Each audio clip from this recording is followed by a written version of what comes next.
Hello friends, welcome to ఏమైనా తినాలనిపిస్తుంది channel. ఈరోజు నేను చేసే రెసిపీ సగ్గుబియ్యం పకోడీ. ఇది చాలా టేస్టీగా ఉంటుంది అండ్ ఈజీగా చేసుకోవచ్చు.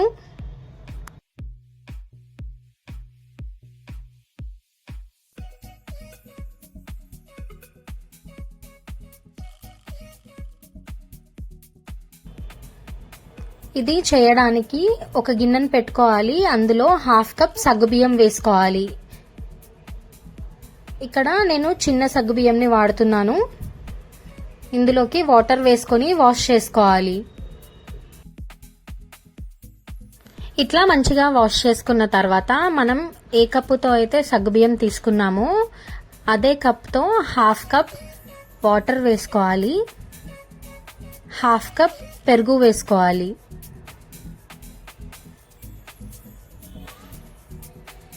ఇప్పుడంతా మంచిగా కలుపుకోవాలి. మీరు ఒకవేళ 1 కప్ సగ్గుబియ్యం తీసుకుంటే 1 కప్ వాటర్, 1 కప్ పెరుగుని వేసుకోవాలి. ఇట్లా కలుపుకున్న తర్వాత దీనిపైన ఒక ప్లేట్ పెట్టుకొని 2 అవర్స్ వరకు నానబెట్టుకోవాలి. నేను ఇక్కడ సన్న సగ్గుబియ్యం తీసుకున్నా కాబట్టి 2 అవర్స్ నానబెట్టుకుంటున్నాను. మీరు పెద్ద సగ్గుబియ్యం తీసుకుంటే గనక 4 అవర్స్ నానబెట్టుకోవాలి. 2 అవర్స్ తర్వాత ప్లేట్ తీసి చూస్తే ఈ విధంగా నానిపోతుంది. అందులోకి కొద్దిగా జీలకర్ర వేసుకోవాలి.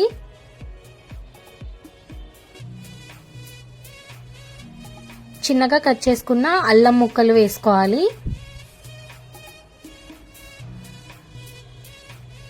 కట్ చేసుకొని పెట్టుకున్న కరివేపాకు వేసుకోవాలి.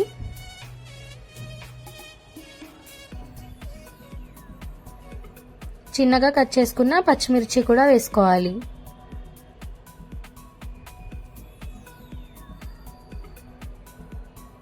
ఇందులో చిన్నగా కట్ చేసుకున్న ఆనియన్ వేసుకుని మనం ఏ కప్పుతో అయితే సగ్గుబియ్యం తీసుకున్నామో అదే కప్పుతో హాఫ్ కప్ సగ్గుబియ్యం తీసుకున్నాం కదా, హాఫ్ కప్ బియ్యపిండిని వేసుకోవాలి. ఇప్పుడు రుచికి సరిపడా ఉప్పు వేసుకొని మొత్తం అంతా కలుపుకోవాలి.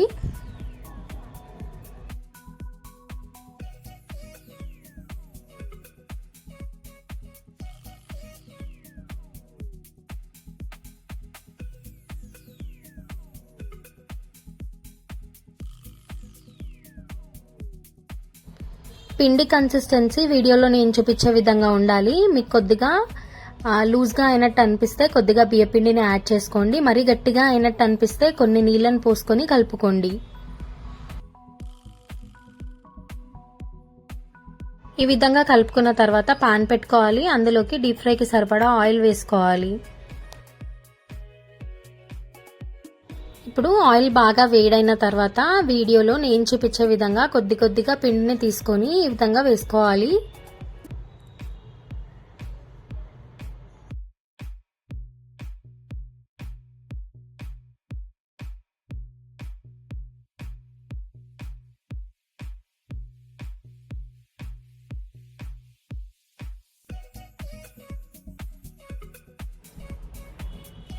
వీటిని ఫ్రై చేసుకునేటప్పుడు మంటని మీడియం ఫ్లేమ్లో పెట్టుకొని ఫ్రై చేసుకోవాలి. లేదంటే పైన వేగుతుంది, లోపల వేగదు అండ్ ఆయిల్ పట్టుకున్నట్టు ఉంటుంది.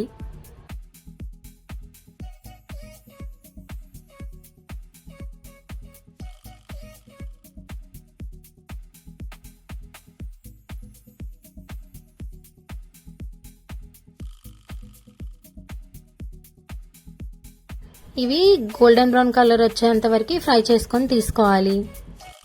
ఈ పకోడీ టమాటో కెచప్తో కానీ లేకపోతే టమాటో చట్నీతో కానీ తింటే చాలా బాగుంటాయి. నేను ప్రీవియస్ వీడియోలో టమాటా చట్నీ ఎట్లా చేయాలో చూపించాను. ఆ వీడియో లింక్ కింద డిస్క్రిప్షన్లో యాడ్ చేస్తాను, చూడండి.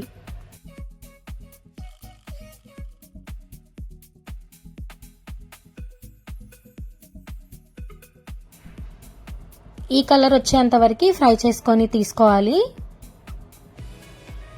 అంతే ఫ్రెండ్స్, ఎంతో టేస్టీగా అండ్ ఈజీగా చేసుకునే సగ్గుబియ్యం పకోడీ రెడీ అయిపోయింది. ఈ రెసిపీ మీరు కూడా ట్రై చేయండి అండ్ మీకు ఎట్లా వచ్చిందో నాకు కమెంట్ సెక్షన్లో చెప్పండి.